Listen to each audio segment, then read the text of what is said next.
All right. So again, welcome to our Alaska Seafood Cook-Along. Barton, does it look like everything's up there?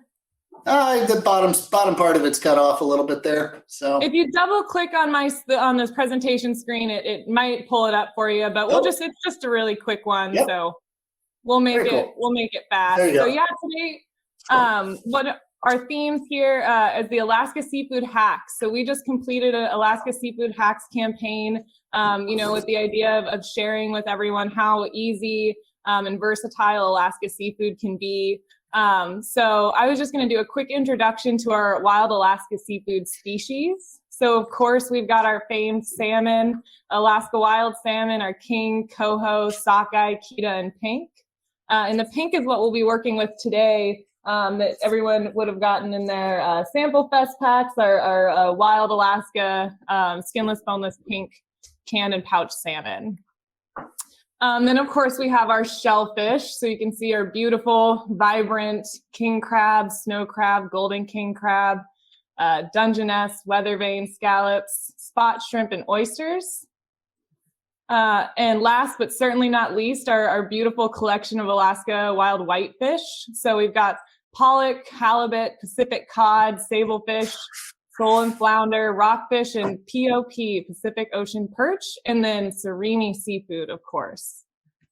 So really quick, I was just going to share from our recent Seafood Hacks campaign, which you can go to the hashtag Alaska Seafood Hacks, and we encourage you to check out our Alaska Seafood Instagram and other social medias to see what we were posting the past couple of months. But we did have a few RDs participate. So here's one example from Lively Table with Kaylee McMorty, who did a beautiful pecan crust on her salmon to add a crunchy, delicious flavor and add into that heart health as well.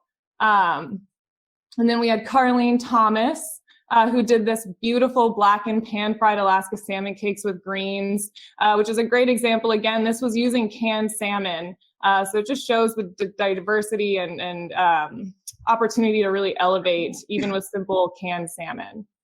And then lastly, we've got Joy Bauer here from NBC, who did a pan-fried salmon to show her viewers how to get the crispiest skin on her salmon. So quick, so easy, and really fun recipes. So we encourage you all to go to our website and check those resources out. We still have our Alaska Seafood Hacks campaign up, and we don't plan on putting it down anytime soon. So again, we just want to remind everyone that ASME is your seafood resource. We have media materials, printed materials, and it's such an extensive digital asset library. And please contact me if there's anything, that is missing or anything you need, and we'll make sure we get that to you. So, and then of course, introducing our wonderful chef, Barton Seaver here. Let me get back to this. All right, so here to talk to you about some of his favorite seafood hacks, and the one that we shared with you in the Sample Fest bags this year is Chef Seafood Guru Barton Seaver. So Barton has been a passionate advocate for sustainable Alaska seafood for decades and is an expert in preparing. Today, Barton is here to answer questions, discuss his favorite hacks, and help us prepare these wonderful DIY hand rolls with canned Alaska salmon, one of our favorite products for quick and easy home meals. So take it away, Barton. Hey, and everyone. Remind everyone to, double click on Barton to expand his screen as well so we can see his wonderful hair front and center. Oh, yeah. The hair. Hey, everyone. It's so good to be with you, Amy. Thank you so much. I really appreciate this opportunity to be talking about, and as you said, one of my very favorite things.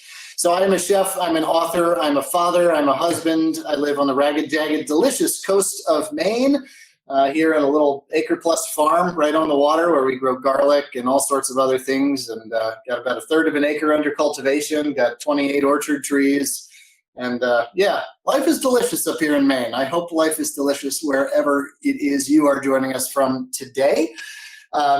This is my home studio kitchen where the chaos reigns. We have a 5.5-year-old little boy named Alden and a little 20-month-old boy named Rosie, and life is just wonderful. They are our brightness. We cherish their light, and yeah, and luckily they really like seafood too, which is probably because their dad just thinks seafood's the coolest thing in the world, and well, I'm lucky that they actually like me.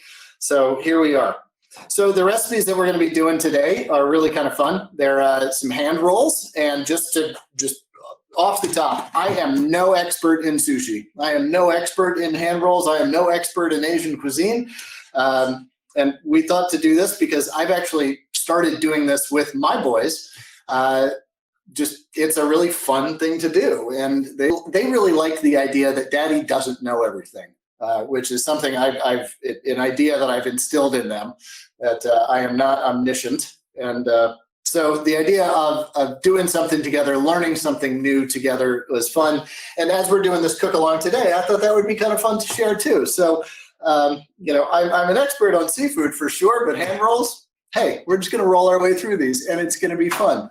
I hope that you enjoyed the box that Asmi and all the other sponsors sent over to you. I'm going to be using products directly out of that, and a couple other things from around. So just a little bit more about myself and sort of how I come to you and working with Asmi. I was a chef for many, many years. I now consider myself a recovering chef and restaurateur. I left the restaurant industry just over 10 years ago, before Twitter, really, before Yelp, before cocktails, before Dash and Dine or whatever they're called. Like, it's sort of a different game now than the one that I was in. But I lived and worked all over the world and was working for Chef Jose Andres, who's now, of course, World Central Kitchen, just a legendary human being, and all the work that he's doing now on the front lines over in Poland with the refugee crisis. Please check out World Central Kitchen and support their work if you don't know about them. So from that, I really learned around a lot about community and the power of food to bind us together, to bring us together. And then in my restaurants, I focused on sustainability, mostly around seafood, because, well, seafood to me is the most interesting ingredient category. It's the most diverse and seasonal, fun. It's the most storied product. The tastes, the textures, the colors, the seasons of it are all just so amazing. And where I live on the coast of Maine, that's of course on full display. But throughout my career, I've spent a lot of time on coastal areas, and I've spent a lot of time up in Alaska. And when it comes to sustainability, they really do swim the swim. Is that right, Amy? I mean, walk the walk isn't quite accurate there. Anyway, they've got to fit up in the sustainability game, and it's a pleasure to work with their product. All product that is produced in the United States comes under the best in class management regime, evidence-based, science-based, evidence-based management. Anything coming from the U.S. is a great product. There's, of course, great product coming from all over the globe. But what's really special is that Alaska has sustainability really literally written into their constitution, and have been the exemplar that nearly every other fishery has followed in terms of sustainability. And Alaska also it's sort of the water basket. It's the bountiest net of the world in terms of what it produces. And Amy was great to go through all those species earlier. And of course, some of our very favorites, from the 5 wild salmons to all of the various versions of whitefish they have available. I'm seeing some pretty high praise for halibut coming through here in the chat thread. So yeah, delicious comes from Alaska. It lives there, and it comes to us in so many different forms, and so many different forms that end up on my dinner table very often, from cooking from frozen straight out of my toaster oven, which I'm a huge proponent of, to just the, oh my God, get it done, put something on the table, stop the screaming. Oh, okay, thank you, canned salmon, great. So it runs the gamut there, and also all the way up to the finest of luxury foods, from halibut and sable fish, king crab, etc. So it really is a pleasure to work with the whole range of foods from Alaska. So you're probably pretty hungry, depending on where you are. So how about we get into some of this? I really would like this to be interactive. So, Amy is aware of this. She's our moderator today. She'll ping you in if you have any questions. These are not complicated recipes. We're just putting stuff together and we're playing with food with our hands, right, is what we're doing. So feel free to chime in. I'd love to see you up on screen. Introduce yourself to myself, to all your other colleagues here. I'm so honored and pleased that 91 of you have joined us. This is awesome. So let's dive in, right? It's an ocean of delicious opportunity. Let's do this. So a couple of things that we have set up beforehand. So I did some quick pickled shallots. That's something that we have around the house pretty often. It's just wonderful. My kids don't eat spicy food, so I have sort of toned down a lot of the things that I make in terms of those poignant, pungent sort of garnish aspects to food, like hot sauce, pickled shallots, etc. So I've come to realize that that's my way to sort of adultify our food. So we have lots of little condiments, from Calabrian chili paste, sriracha. I grow my own chili peppers and make my own chili flakes, quick pickled shallots, etc. Each of these is just a way to kind of hack, if you will, your food to make it just a little bit more interesting, add these sort of points of punctuation that just, I don't know, make it a little more interesting. So I've got these quick pickled shallots, and this is equal parts water and red wine vinegar, a little bit of sugar. I added a little bit of salt too. Delicious. Just bring that to a Are you able to move your camera down at all so we can see what you're doing on the table, or is that, do you have a wonderful setup? We can do this. Watch this. Oh, magic. We watch a lot of Star Wars in my house. It's working. I'm learning about the Force. There you go. Let's see. Let's ask in the comments. How's that looking for you, Annette? Is it better? Cool. No. No. Okay. Well, I'll tell you what. I'm going to try and hold everything up. Perfect. Yeah, I'll try and when you unpin him, you can see his counter. Oh, okay.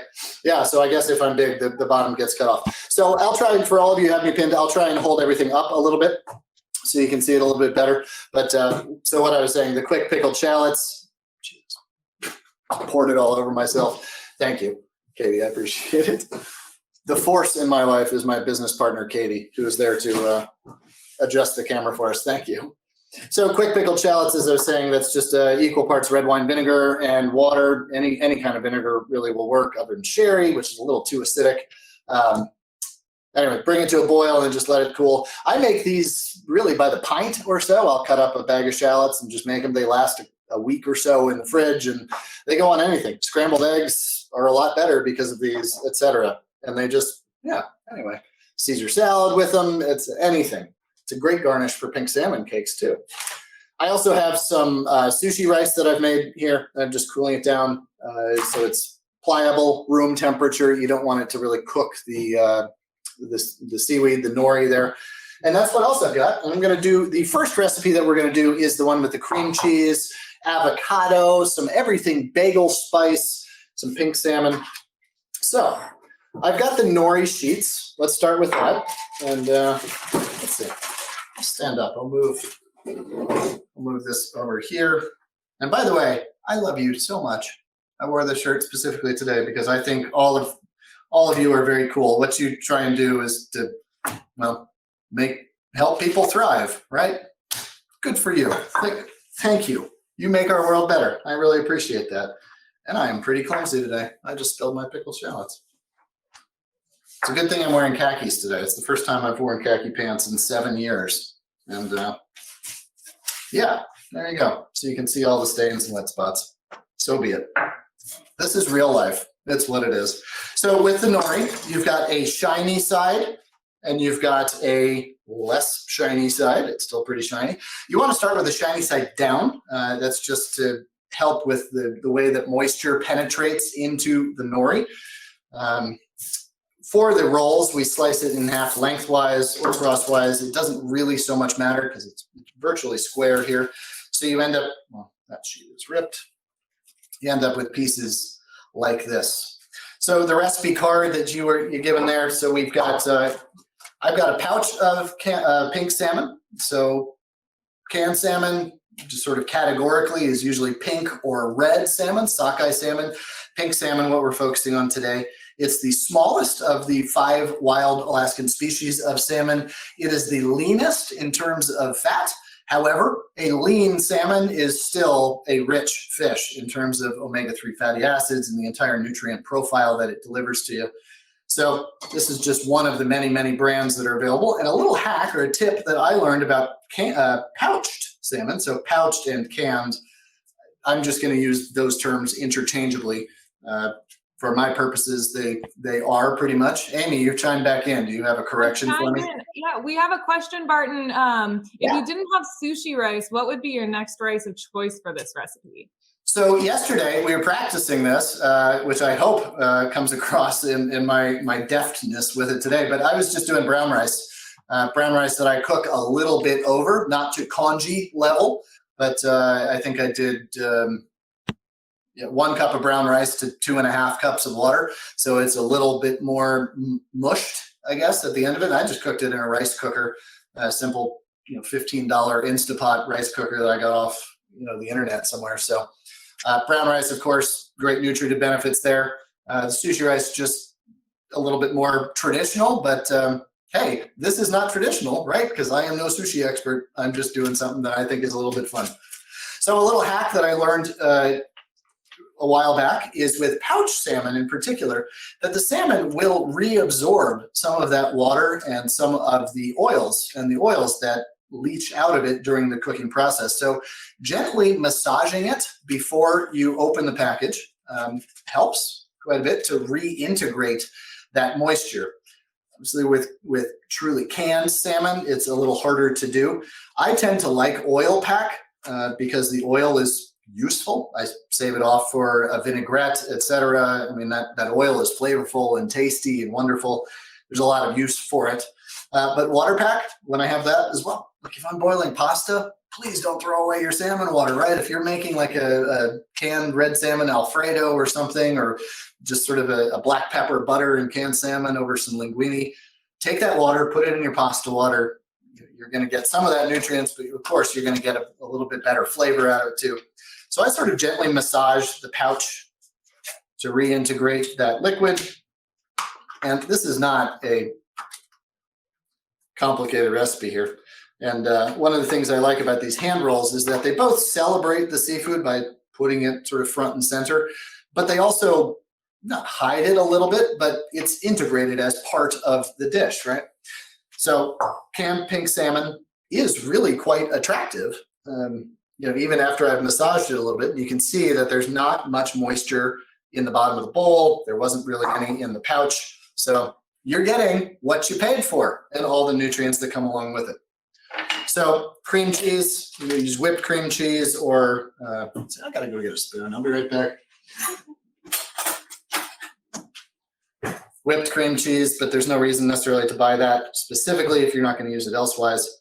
Just a little bit of cream cheese here. You could use mayonnaise, etc. I like cream cheese. We're going with the everything bagel, flavor profile here. So that cream cheese works well. And of course, salmon and cream cheese is great. I mean, come on, it's cream cheese, right? Like my left hand with cream cheese is delicious.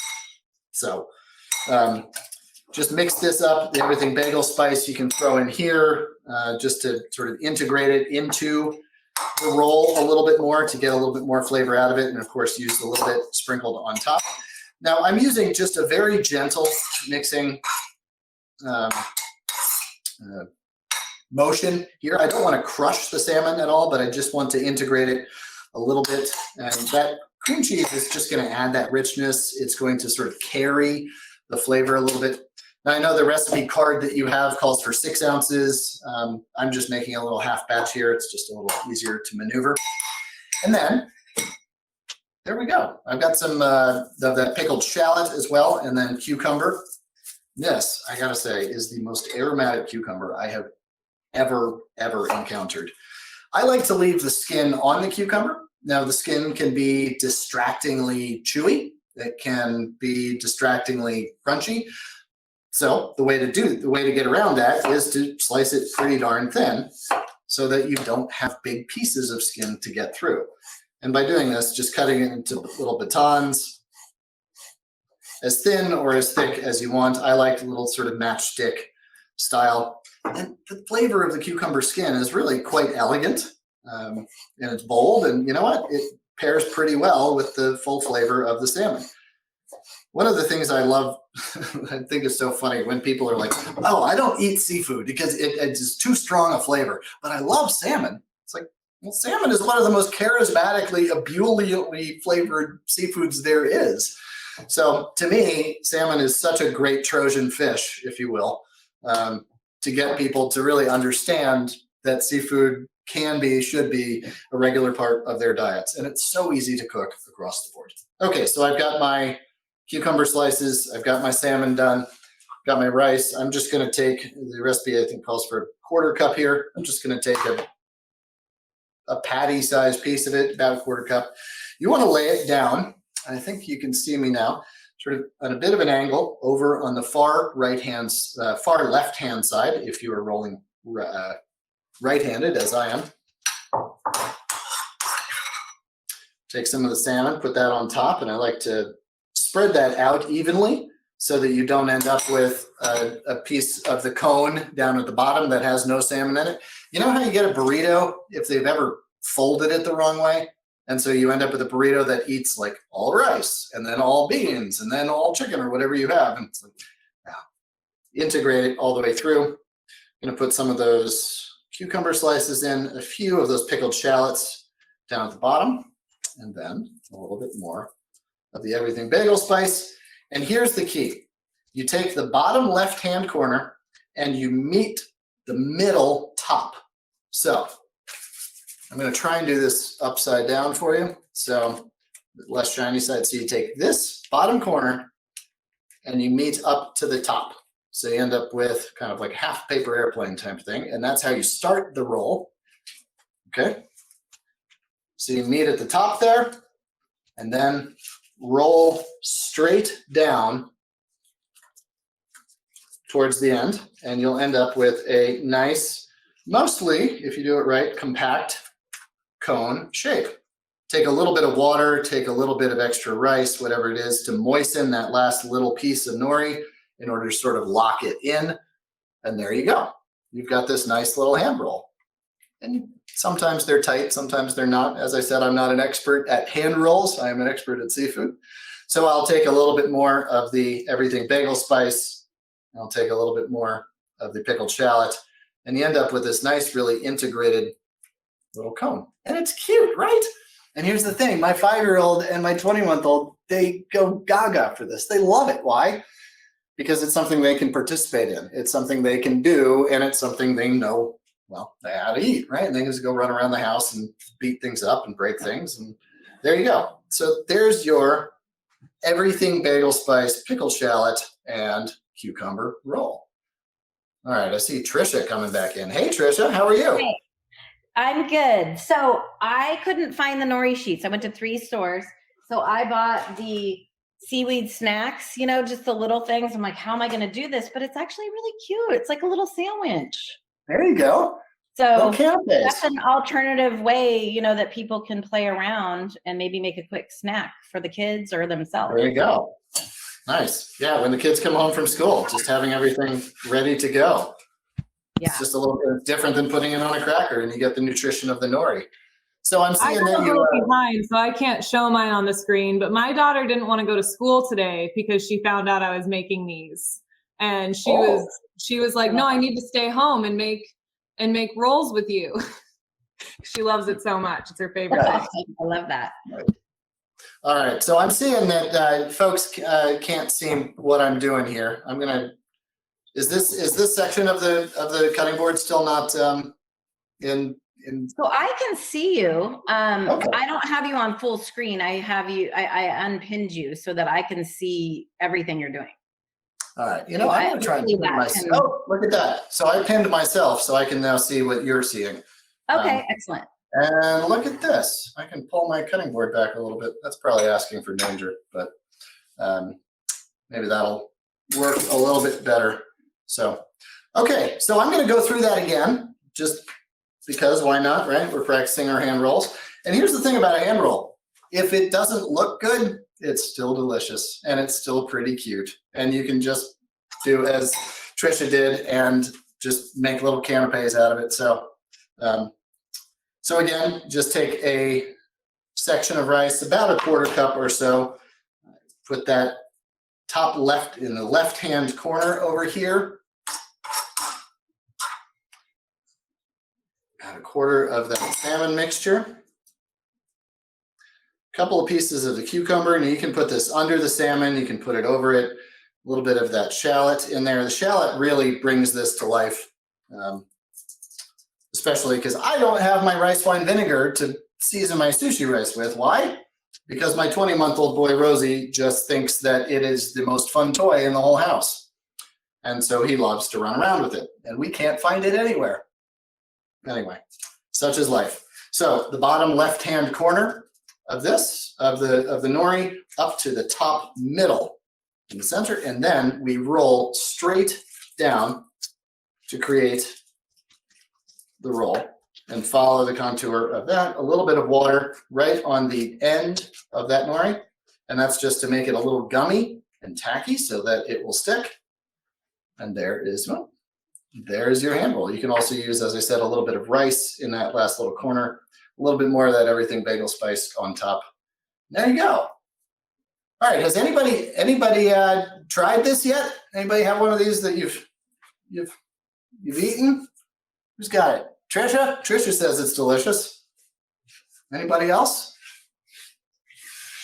The best toys are not toys. Same problem in my house. Absolutely, Danielle. That's it. Remote controls. Yeah, nothing better than that. As soon as an adult invests any priority in an object, that becomes the most fun toy. Mine doesn't look as great as yours, Lorena. Well, you know, Lorena, this is about the 15th one I've done in the past couple of days. So keep practicing at it. Just, you can't make it too tight, really. So just try and just keep the tension on it, keep the roll on there.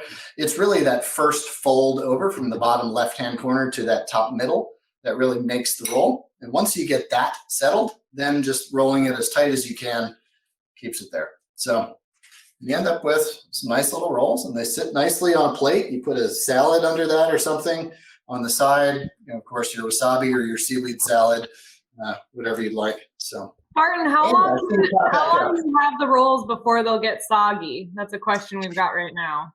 So they will get they'll lose their crispness in 10 minutes or so. So this is something to make sort of a la minute, but it's so easy to do. But do they get less appetizing? Not really. You know, I'll buy sushi from the grocery store every now and then, and that was made, you know, you can look at it and you see it was made, you know, up to 45 minutes ago or so, an hour ago. It's fine. It's not going to be restaurant quality, but it sure is, you know, easy. It's nice. And all it does is it just gets a little soggier and just a little more toothsome to the nori, but it still bites perfectly and presents well. So will you review just the folding again when you roll after the initial fold? Are you rolling straight or tucking the bottom under? So good question. So I'll start again. Thanks for that, Carrie. Appreciate it. Carrie, where are you joining us from as I go through this? Type that in there. Okay. So Western Massachusetts. Western Mass, beautiful place, beautiful place. Okay, so Carrie, standing here with my left hand, right hand, I don't know if the camera reverses here and hop in or what. So I'm taking my left hand. Everything is kind of placed so that it's on an angle. Say your cucumbers here are at an angle pointing at about 10:30 on a clock here. And I'm taking this bottom left-hand corner and I'm putting it right here in the middle. And we go that second fold, and you can tuck it under just a little bit there. And then from this point, you have the cone, and as you roll it, it's going to direct itself back down towards that bottom right-hand corner. Yeah, my salmon fell out. I'm just gonna shove that back in. Again, in the water. And there you go. Cool. Carrie, let us know if that works out any better, if you got that. It's a little bit great, Martin. Carrie says thank you. And it looks like we have another question coming in. Katie Gallagher says, I often do a kids sushi class. Love the idea of the cones instead of the traditional roll. Seems like it would be easier for the kids to not overstuff. Do your kids have any favorite ingredients they like to include? Well, they love cream cheese. They love peanut butter. They love jelly. So things like that. There's, you know, as I said, I am not the traditional. I am not representing any tradition here of sushi other than just I like to have fun with it. We do a lot of leftover fish. We eat seafood in this house probably 6 nights a week and probably 5 lunches a week. It ends up in their lunchbox. So we end up with a good bit of leftover fish, whether that's cod or salmon or whatever. It all goes well in there. It does need a little bit of fat. Speaking of fat, did I forget the avocado? I forgot the avocado. I totally forgot the avocado on this recipe. So there's a little bit more fat. The avocado sort of greases the whole thing and adds a nice luscious flavor. Sorry about that, folks. I forgot the avocado. Look at this beautiful avocado I have for you. So just think about the ingredients that you're putting in there. So if it's a cooked salmon, it's going to need just a little bit of oil, especially like a cod or something lean like that is going to need avocado, cream cheese, even a drizzle of olive oil, etc. And it doesn't necessarily, those are sort of our favorite things. My kids don't really love green things. They're sort of in that phase, 5.5-year-old at least. But he loves acid. So that would be another thing just to kind of consider, whether it's a few drops of lemon juice, the good amount of vinegar in the rice, pickled shallots, etc. But there you go. The kids also love surimi. They really love surimi. It's one of the joys of my life to go and, if we're on a road trip or something and we stop and get a snack, that I can just go get a pack of surimi and the boys just sit in the back seat. And I hear this munching. It just makes me so happy. Anyway, there you go. Hey, Katie, thank you so much for that. That's awesome that you do the kids' sushi classes. That seems to be a lot. I bet that would be a lot of fun and total chaos and a lot of rice in hair and everywhere. But cool. All right. Great. And we said Mary Kate Branch says that she did a sushi class last month and a kids sushi class last month and they loved it. Sorry, the comments are moving. I love the idea to use the Terra seafood packs next time in the simple wrap over roll. She said they made a homemade spicy mayo in the sauce too, and they loved it. Nice. Yeah, very cool. I thought I saw "Give me Kewpie mayo" somewhere in the comments. Yeah, Kewpie mayo is awesome. So that's the Japanese, I believe, mayonnaise. It's got a really pronounced sweetness and acidity to it that just pairs perfectly and awesome. So I hope y'all are getting the roll there. We're going to go to the second one, and this is no more than just a different combination of ingredients. Same method though, and just sticking with that. So I'm going to use some cucumber in this one again. I've got another pouch of that salmon, and again, just sort of gently massaging the salmon pouch so that you sort of reintegrate any oils and water that have exuded in the cooking process. So once you've done that, it's really kind of remarkable how much, you open this thing up and you have 100% yield out of it, which is really awesome. And and it's just delicious. It looks good, nice, big, not big flakes, but visible, identifiable flakes. So it presents really well. Pouch pink salmon, man. It's really, really good. So I've got some sriracha, and I'm just going to add a bunch of sriracha because I like me some sriracha. I also have some chili crisp. The recipe said either or. I do both. You can use Calabrian chili paste. Just doing a plug for this. The Trader Joe's Calabrian chili paste, the Bomba sauce, it's really good. It's really, really good. We literally buy it by the case. So I'm going to do some of the chili sauce. I'm running out of spoons here. And then sesame oil. So this is a more sort of borrowing from traditional Asian ingredients, Asian flavors, just a few drops of the sesame oil. And again, I'm making a slightly smaller half recipe here. And just so I don't forget any ingredients, like I forgot the avocado last time. So we've got the pouch salmon, you got the sushi rice, sesame oil, sriracha, and chili crisp.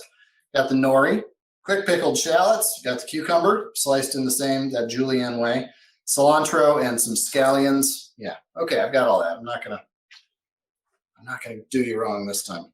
So mix this up. All right, everybody ready for another round of folding?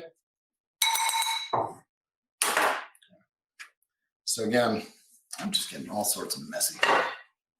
As I said, real life is invading my best intentions today. I didn't get to do the dishes this morning because we were running out of the house with the kids, so I'm down to 1 spoon.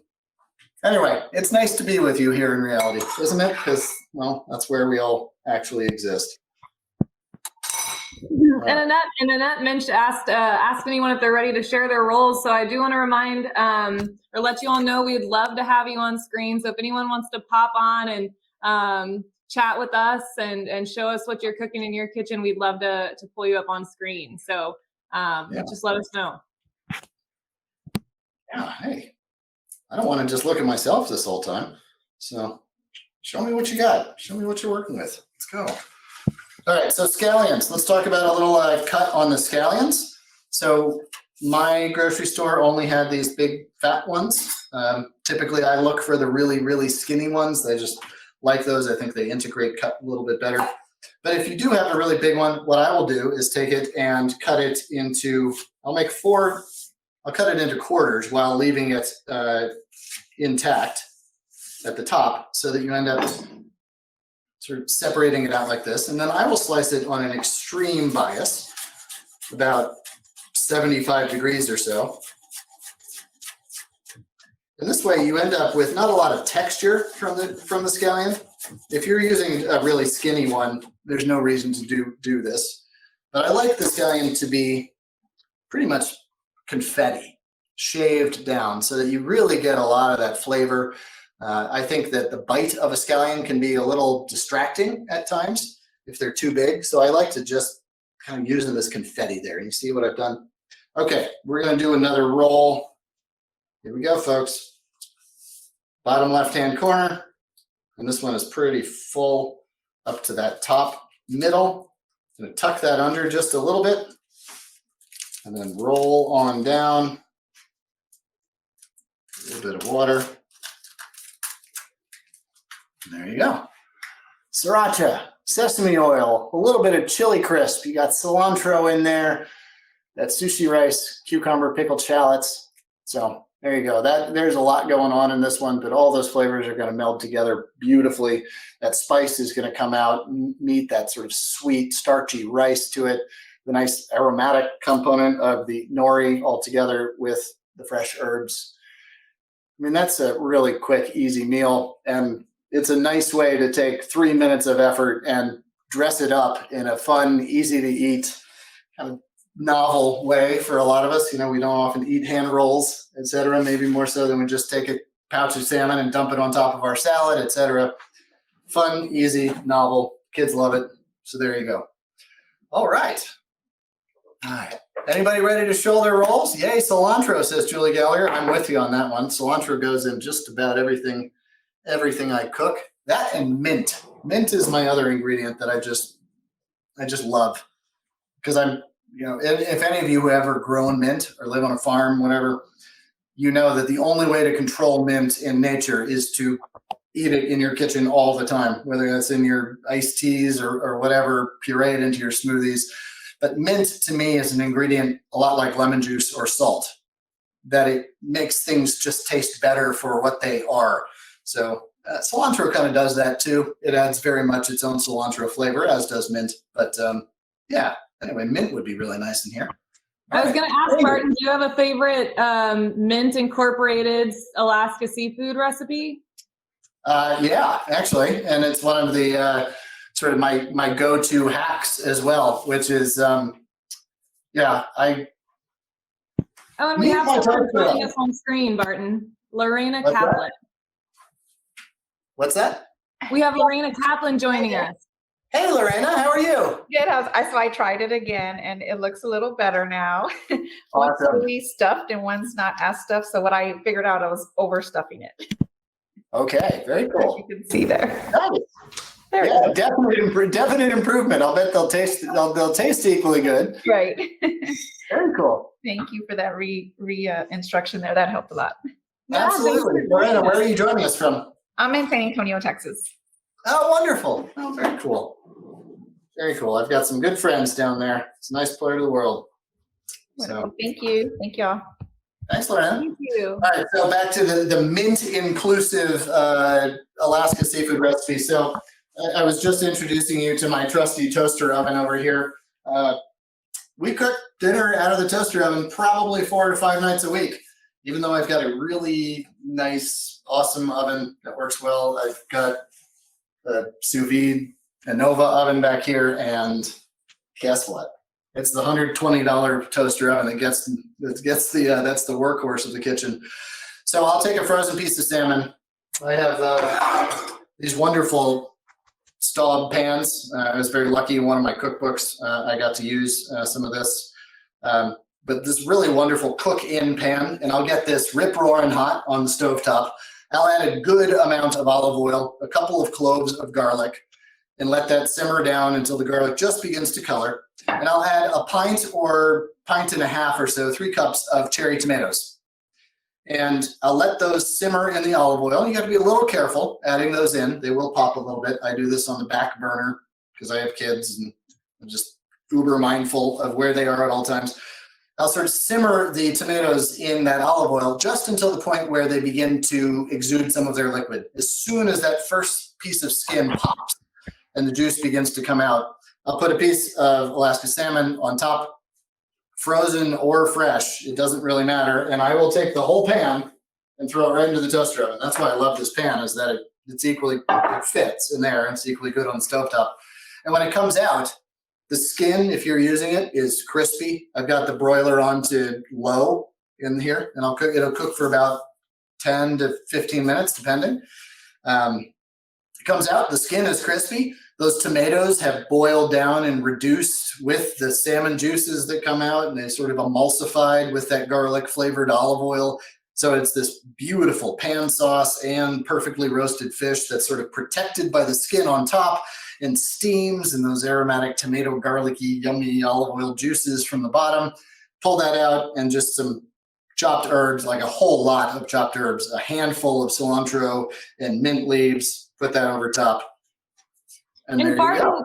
what we have a couple questions here. So what type of pan is that again? We have from Not cheap, but this is a Staub. I believe it's a 14-inch fish pan. It's the cast. It's the beautiful stoneware. It's just a wonderful pan that holds heat really, really well. It's basically the size and shape of a sizzle pan that every restaurant uses. This old thing that every restaurant has stacks and stacks of. You could even use this. These are, I think, $11 or something online. This is not going to hold the heat nearly as well, but it will function. Even just a round saute pan will be absolutely fine. Anything that can transfer easily into an oven. I like the toaster oven from an environmental perspective. What's that? Have you done that recipe on an air fryer oven as well? We had another question. I wanted to get that one in there. Yeah, an air fryer oven is basically just a convection oven. So yeah, it would work absolutely just as well in that. But that's sort of one of the things that I often do is just transition from stovetop into an oven, either high and fast on the stovetop and then very low and slow in the oven. So a lot of my cooking goes sort of transfers from one to the other. Whether you're talking about an air fryer, toaster oven, it'll all work beautifully. And you don't even really have to think about it so much. So there you go. Amy, what other questions? Back to the hand rolls, Barton. What are some other fun seafood protein options for the roll? Surimi, smoked salmon, and then we have Jessica Siegel joining us as well on screen. Awesome. Hey, Jessica. Hi. So I'm the queen of substitutions today because I have an anaphylactic salmon allergy, so I'm sorry, but I had to use tuna. And we were out of the seaweed wrappers, so I ended up with these, what are they called, like rice wrappers? Sesame seed. Like the spring roll wrappers? Yeah, sesame seed soy wraps. Oh. And so they're kind of big, they're kind of square, so I realized that I had to cut a good amount off to make it, but I did end up figuring it out. So nice. And you soaked those? Is that like the Vietnamese spring rolls type thing?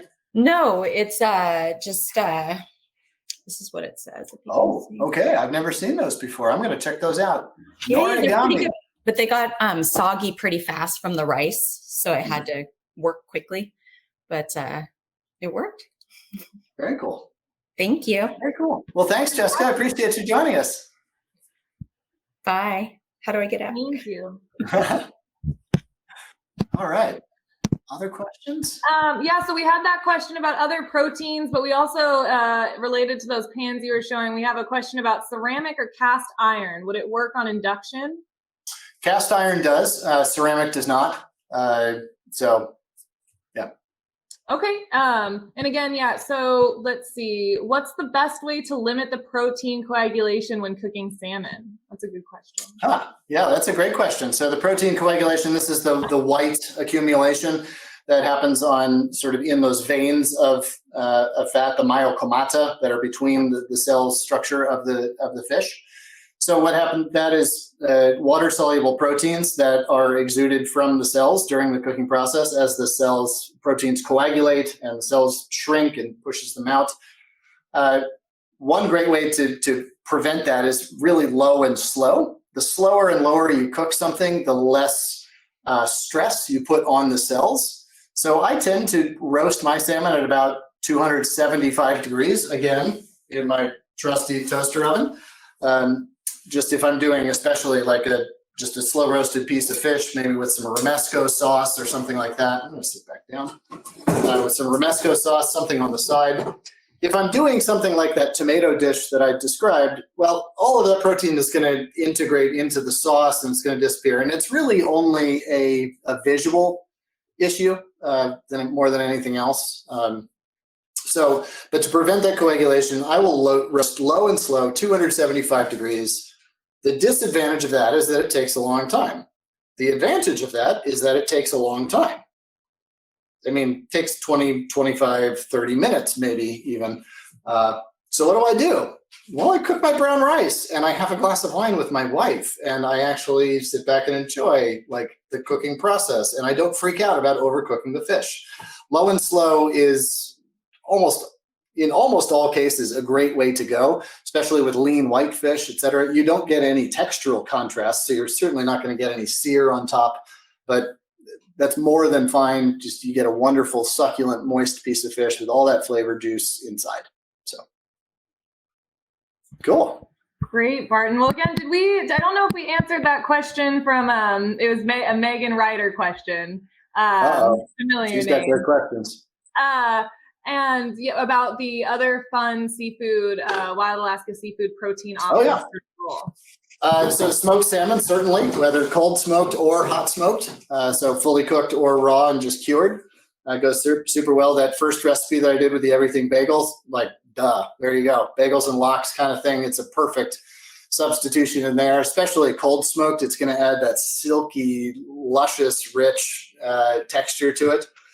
Surimi, of course, is great. I find trouble actually getting surimi into a dish because I just eat it before it gets into the dish because it's so good. And surimi is I mean, it's a surprisingly great product. I don't think it was when I was a kid, but I think it's really gotten a lot better, and I now really appreciate it. But certainly any leftover fish that you have, especially something that still has good moisture in it, like the slow roasted, would work. Even some fish sticks, would add some great crunch in here and add maybe a little bit of heat and textural contrast as well to the temperature. So, I'm a big fan of fish sticks. Why? Because I have children and I'm a human being and I live in reality. Fish sticks and breaded stuff out of the freezer in the toaster oven again, like there's no shame. This is deeply okay. Why? Because it's good quality product and my kids eat it and it keeps me sane. So think about a fish stick with some cilantro, some sriracha in there, some of the cucumber slices to add that sort of cool component against the rice. That'd be really fun to bite down through all of those textural layers. Awesome. That's a great idea. I would try that for sure. Yeah. I love fish sticks. I think I did a recipe for Cooking Light one time, sort of fish sticks reimagined. And it was a salad of arugula and frisee and lots of herbs and a nice lemon mustard vinaigrette. and fish sticks. And I chopped up got them all crunchy and everything, and then chopped them up and used them like breadcrumbs, really. So it was like a panzanella salad, but with fish sticks as the bread cubes instead. So it added great nutrition. Plus, it was also just fun, and it obviously sort of makes it an entree salad at the same time. Throw in there some sliced cherry tomatoes, and you're golden. Like, what an awesome salad! So. Great, and we do have a couple good questions in here, Barton. So what is the time difference for low and slow versus frozen and versus thawed? Sorry. So pretty considerable. You're probably talking 10 minutes or so. You're not talking a difference in convenience, really. Frozen, once something gets into that oven, it's going to thaw out and then cook pretty quickly. But because it's so gentle, you're not really going to overcook the outside before that inside thaws and cooks, which is why it's such a great method. The other method for cooking from frozen that I really love is braising, where any moisture loss is going to be exuded into a sauce and incorporated into the whole dish. But if you're talking about pink salmon, sockeye salmon, where fillets are typically max 3/4 of an inch thick, you're really talking about 20 minutes to 25 minutes max. From frozen going into an oven like that. And I like these. The reason why I love the toaster oven particularly is because it's such a small environment. It takes a lot less energy to heat up than my large oven. As soon as I open the large oven door, I lose a lot of that heat. So the oven has to kick back on. And so you end up with more variation in temperature.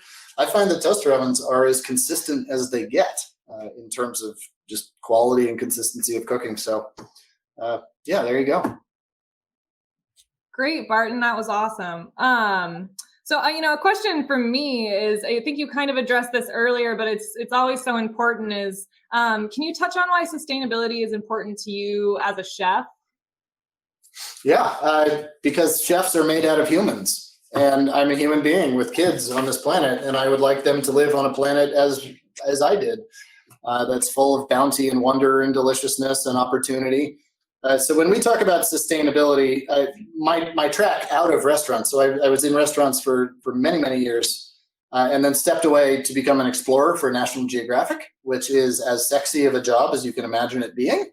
And I went out into the world to study and work with marine food systems to aim towards sustainability. And what I realized out in the field is that the end result of sustainability is the endurance of thriving humans. That what's at stake here is not the health of the planet necessarily. The planet will endure. Life will endure in one way or another. What's at stake is our ability to endure and to thrive in the places where we are from and would like to be and would want to stay. That's not to make it a purely selfish motivation, but we are part of nature. And that is what we are trying to maintain, is our place in it, right? So we're talking about sustainability, yes, from an environmental perspective, but also from an economic perspective, from also a public health perspective. And when it comes to seafood and sustainability, I started off my career saying, hey, people, you got to fix seafood. And I've come to realize that now we're at a place where there's enough sustainable seafood, enough great examples and opportunities for us to source sustainable seafood, like seafood from Alaska, that now my mission is not people fix seafood, though yes, there's a lot still to do, but now, hey, maybe we can use seafood to fix people. Maybe we can solve some of the diet-related illness crises that we face in this country and the globe around.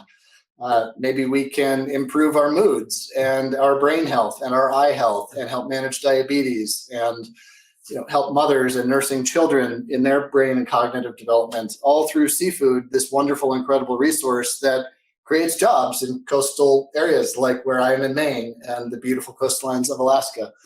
And all of this has sort of led me to become a seafood evangelist. I want more people across all demographics eating more seafood.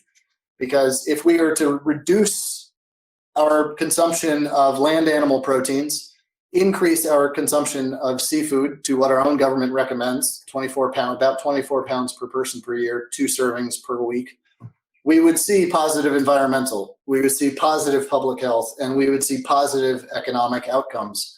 So to me, eating more seafood, especially from exemplar regions like Alaska, becomes a moral issue. And we can heal a lot of the harm through a diet that we know how to produce sustainably. So there you go, Amy. That's fantastic, Barton. That's my Thank sermon. you. Well, and being a born and raised Alaskan myself, it's front and center in our world. So we love that. We love chefs like you who advocate for that kind of sustainability. And I think we might have missed one of our most important questions of this cook along, which is, what are your favorite seafood hacks? Not just for canned salmon, but for all of our Alaska seafood. Yeah. So certainly canned, certainly frozen. We've talked about that. Frozen seafood just in general, hey, it has a bad rap, right? Why? Because it earned it. When? 50 years ago. And when I was a chef in restaurants, man, I eschewed frozen seafood completely. Like, why would I do that? Because at the time, honestly, it wasn't really, it didn't meet today's quality standards, but the technology has changed. Supply chains have changed to the point now where fresh frozen seafood is, in my opinion, when handled correctly, it can be equal to, if not better than, the quality of fresh seafood. Especially because it becomes a convenience food, right? I mean, when do Americans shop? Once a week, right? In bulk, right? And so seafood, being a highly perishable thing, doesn't make it into the cart because we're shopping for such long periods of time. But great quality frozen seafood out of the freezer becomes a convenience food that on a Tuesday morning, oh crap, I don't have anything for dinner tonight. Oh, I'm just going to pull something out, put it in the fridge, and it's perfect and ready for me when I get home. Oh, and by the way, how long has that fish been sort of out of water? Well, I mean, in the case of Alaska pollock, it might have been processed within 12 hours of being captured. So it gets arrested at the point of pristine quality. And you're telling me I can take that I can buy it at the grocery store, the Delhaize, the Shaw's up the street, get it home, pull it out of my freezer and have that available for me? Duh.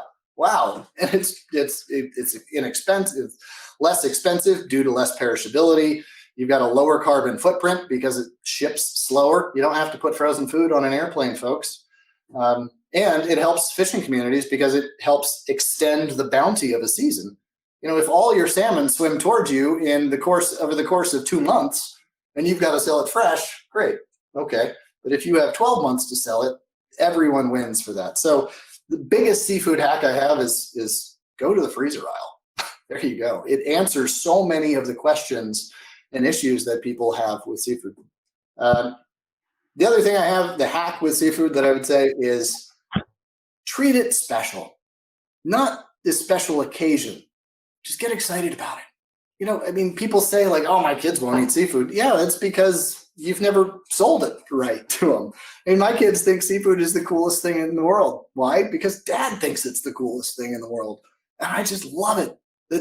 My kids' favorite food is bluefish, like the oiliest, most flavorful fish there is, right? Followed closely by mackerel, followed closely by salmon. Sorry, Alaska. Boys like some mackerel and bluefish first. But just that idea that seafood is not a sacrifice. It's not something we only eat during Lent. It's not something we eat instead of meat. It's not something that, it's part of our daily lives. So the biggest seafood hacks are frozen, cook it frozen, and just be excited about it because it's worth it. I love that. And I do. And while we're talking about the cook it frozen, just so you all know, we do have some great resources on our website, alaskaseafood.org. We have a whole page dedicated to cook it frozen and different techniques for doing that. So, it's one of our favorite pages to direct people to, so you can cook it pretty much however you want. So let's see, we did have a question here. It's a classic, Barton. It's a good one. Do you think people still have issues eating seafood because of smell when cooking, or worry and under and over cooking? Sure. Hey, Julie, you're asking great questions. I appreciate you being so engaged. Yeah, certainly that is a concern. But I have a question for you. If you pan-sear a chicken breast, what does your house smell like? Pan-seared chicken breast. Okay. If you cook some hamburgers or lasagna, what does your house smell like? those things, right? Somehow we got the idea that cooking a piece of salmon on the stovetop makes our house smell bad. It's like, that's only because it's a smell that a lot of people aren't familiar with. Like lasagna smells pretty weird to me because I don't eat lasagna very often. So it kind of smells weird. I got nothing against lasagna, folks. I love me some lasagna, but like, yeah, this is just literally a mental thing, in my opinion. And if you are worried about it, yes, don't cook it on the stovetop where you're aerating and vaporizing salmon oils and the cooking oils. I mean, that's basically the way to potpourri your seafood the most, right? Toaster oven, I'm sorry to keep going back to the toaster oven, but low and slow doesn't vaporize much at all, right? It doesn't evaporate a whole lot of liquid out of it. It certainly doesn't spew little bits of oil all over the place. So that's a great technique to answer for that. Keep it in a box, keep it low and slow. Don't spray oil around the house. That's a great way to keep it from smelling. The other one, overcooking, undercooking. Undercooking isn't so much of a concern. Seafood, when it flakes, it is cooked. So here's a really great tool. Right there. And if we're lucky, we have 10 of them, right? Gentle pressure with your finger. If it flakes, it is done. And there you go. Overcooking seafood, yes, it's an issue, but overcooking chicken is an issue too. Overcooking burgers is an issue. Everybody overcooks a lot of things. And yet we tend to demonize seafood for that. Yes, it does dry out. Okay, fine. Just maybe put like some romesco on it if it overcooks. Or again, not to harp on this, but going back to low and slow. The difference between undercooking, perfectly cooking, and overcooking, you're talking about a big span of minutes here. So you've got a lot of leeway and a lot of opportunity not to screw it up. Fantastic, Barton. You're getting so much praise for all of your tips and tricks. These are fantastic. We did get a question about your social media. Life. Yeah, it's great. So we did get a question about if you're on social media. So sharing all of your tips and tricks. I am. I'm not terribly active on social media, but at Barton Seaver on Instagram is really my chosen platform there. I live in a beautiful place with a beautiful family, and I like to show that off. And I like to show off the seafood I'm eating periodically. So thanks for asking. I'd love the support and the follows. Thanks. And we do have a great Alaska Seafood social media presence as well. So, if you go follow at Alaska Seafood on Instagram, they're regularly sharing amazing recipes for all the different Alaska seafood we have. And I see in the chat, Megan Ryder popped in Barton's Instagram, so you can go ahead and follow that link to follow along with Barton on his seafood and sustainability journey. Fantastic. I've been looking around. Sorry for that, because I just assumed that I had a piece of cooked fish somewhere in the house in the vicinity of me. And guess what I do? Because welcome to my life. So I see a question there is like, what exactly, when you say it flakes, what exactly is happening?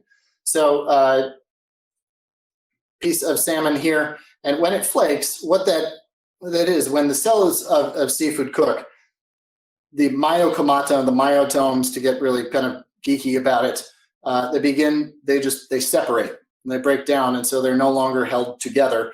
And so the flaking is when those layers of fish begin to separate. And that's a good, can you see that with yeah, there you go.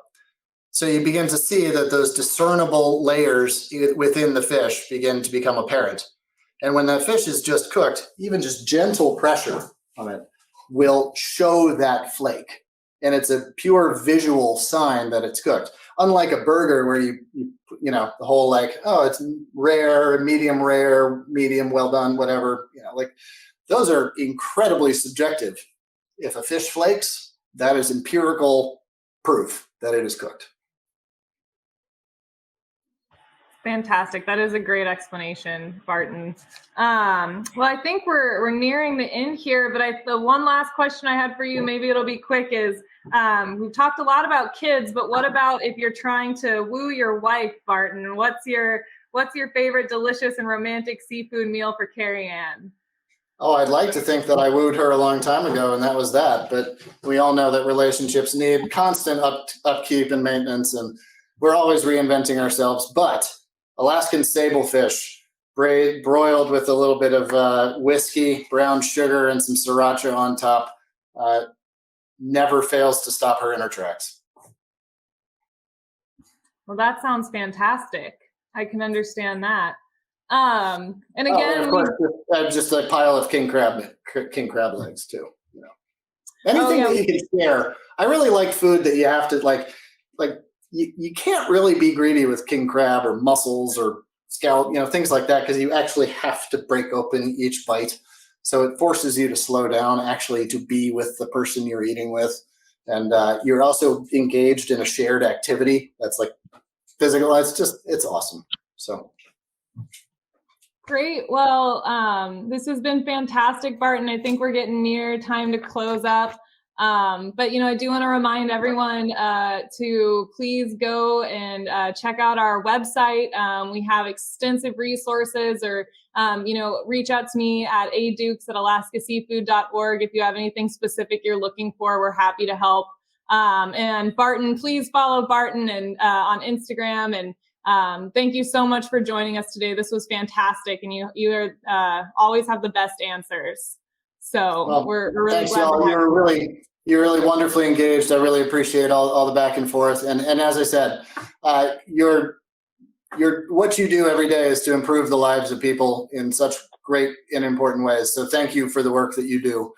I really appreciate it. And thank you, all you RDs out there. You guys are incredible. We've had a great time at the expo this year. It's been fantastic. And we hope to see you all next year and at the ceremony in 5 minutes, the closing ceremony. So thank you all so much. Bye, y'all.